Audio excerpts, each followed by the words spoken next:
happens after any school has had inadequate judgments, and there's an expectation that Ofsted then returns for a monitoring visit within 12 months of the last inspection.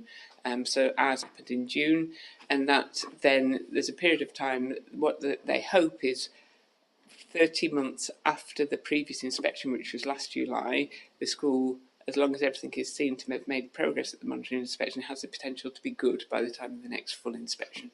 So we knew that this monitoring inspection was happening. You just mentioned 30 months. Yep. So there'll be further monitoring inspections. No. So there's just one monitoring visit that takes place because there's no further aspects. So, for example, if the monitoring visit said that there were more things to do in terms of adding further areas for development, they could potentially come back again. Yeah. Because the school has made progress in all of the elements, there's no need for them to come back again within that interim period.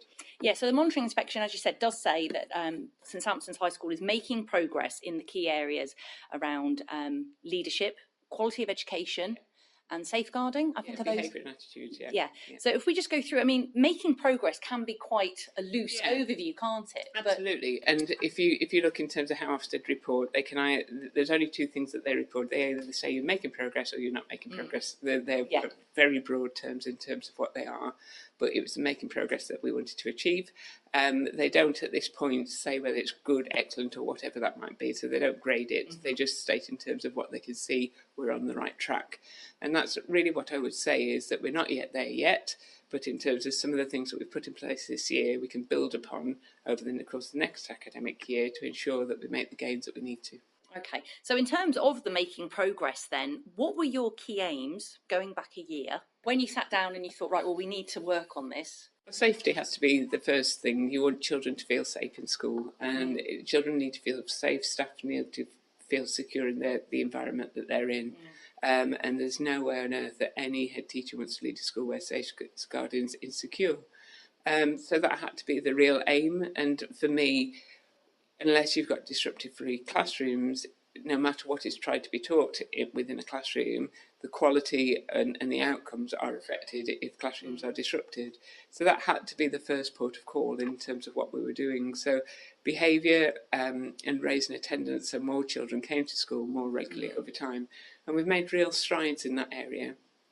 It doesn't mean that we stopped doing all the other bits and pieces in terms of the curriculum, things like that, but we had to ensure that the systems were in place, and it was a real, those structures were really sound for us to be able to build on. And achieving consistency across a whole school, both for staff to employ those strategies, but also students to understand, takes a lot of time in terms of changing cultures and expectations.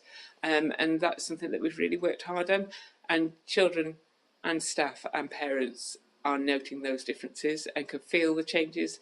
And as people grow in confidence, then that ensures the impetus of change keeps growing over time. So that's been really important. A couple of the areas where you mentioned, obviously, children feeling safe.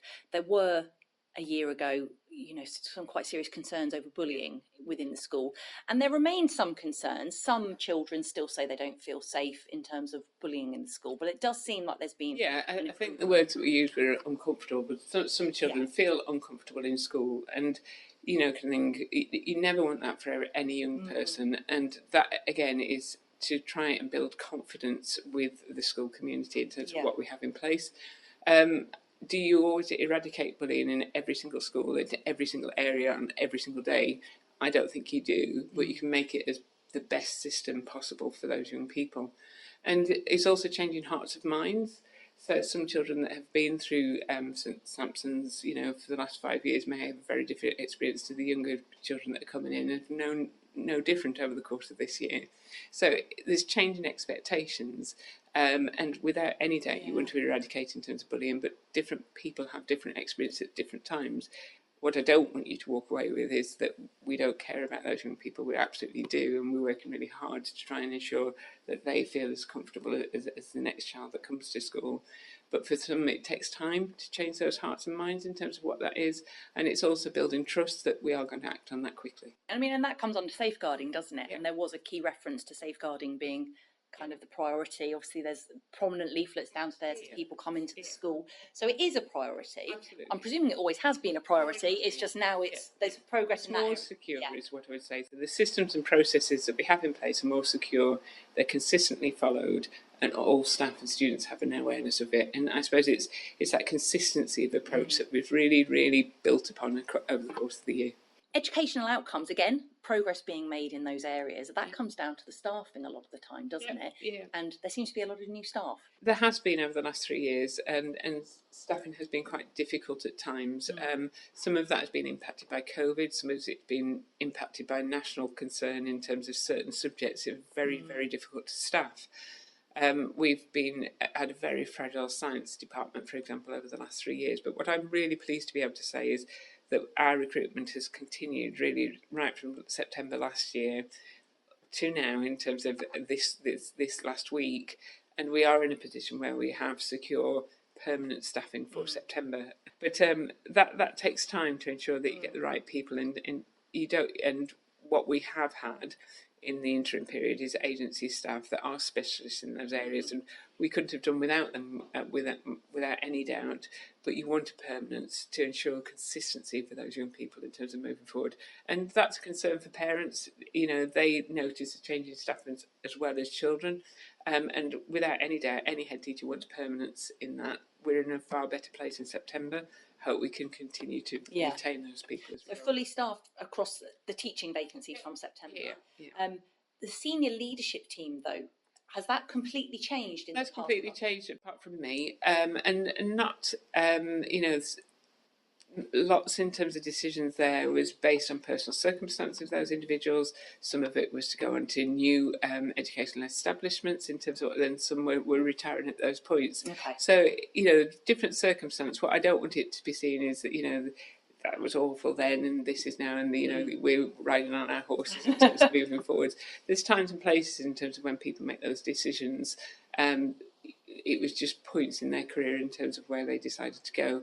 What I can say is that we've got a fantastic new team and it's great that they've all joined at the same time, because there's a real sense of purpose in terms of moving forward, and the staff have really enjoyed having those people to look to and to trust in terms of moving the school forwards. One area I think we haven't touched on completely is possibly the SEND provision. And obviously St Sampson's High is in quite a unique position, I believe, because of the links with Lemuria. You still work as closely as you did when the school was established. Are there still concerns over SEND provision at St Sampson's? So not necessarily in terms of provision. I think what we can always do is make it better. So our staff have had training over the course of the academic year. That was one of the areas for improvement, is to increase the amount of training. We've not been able to do that because of COVID and being able to attend in terms of what those things. We have now. We've had specialists, we've had the educational psychology service in, we've had CAIAS colleagues in doing some training with us. The Levoir Outreach has come and done different strategies. So what I would say is we're strengthening those provisions within school, and we're ensuring that all staff have the right information about the right children in order to plan their lessons more effectively for those young people. So that again is we're building on that practice. Lots of things we've introduced this year. What we now need to do is embed to make sure it's really consistent practice in terms of moving forwards. Okay, I mean, as the head teacher, you must feel, I don't want to put words in your mouth, but it must feel as if you're ending the school year on a high then with this monitoring report. Without any doubt, it gives you added impetus in terms of a sense of purpose in terms of where you can begin again in September. And it's always nice to feel as though that the hard work of all of the staff have been recognised. It can't be down to one person in terms of changing a school. It has to be that everybody is on board and working in the same direction for the good of the young people. And that really has been the note this year, is everybody has worked really hard together. And together we've made those changes. From September, when the term starts for pupils, I know staff will be working at some stages throughout the summer holidays, but the new term in September, fully staffed. But that's not everything, is it? There's going to be, as you said, that impetus is going to... Absolutely. So, we want to continue to develop the curriculum. We've introduced some new schemes of learnings, particularly in maths and science. It's now embedding that and making sure staff are really trained up in terms of delivery of that. So there's lots to do there. Literacy is increasing literacy and access to that, and a whole school strategy so that everybody understands their role in terms of it's not just an English thing problem, it's all the subjects in terms of taking their leads. And it's not saying that those things haven't been in place. What we're trying to do over the course of the next sector is strengthen the procedures that we have in place to ensure that it's high quality, high expectations and high quality moving forward. See, with the Dyslexia Day Centre and the funding changing and being diverted into schools, that starts from September. Is that going to be linked? Because obviously reading isn't just about whether you're dyslexic or not, is it? So I wasn't sure if there's so it's all sorts of different things. So it can be in terms of how to write paragraphs and extend your writing within there. It's expanding the variety of different reading of text that you're doing, understanding certain sorts of vocabulary. We have something called Tier 1 and Tier 2 in terms of how expert knowledge really helps you in terms of answering questions and how you employ that into and contextualise it as well. So it's all sorts of different strands that make that strategy to enable students to be able to access all sorts of different sources as they go through. Thank you for listening to The Interview, a Bailiwick Express podcast. If you liked what you heard, please like and subscribe. You can find us on all social media channels, and if you'd like to keep up to date on all the work the Express team does, please sign up to our daily email by visiting gsy.bailiwickexpress.com.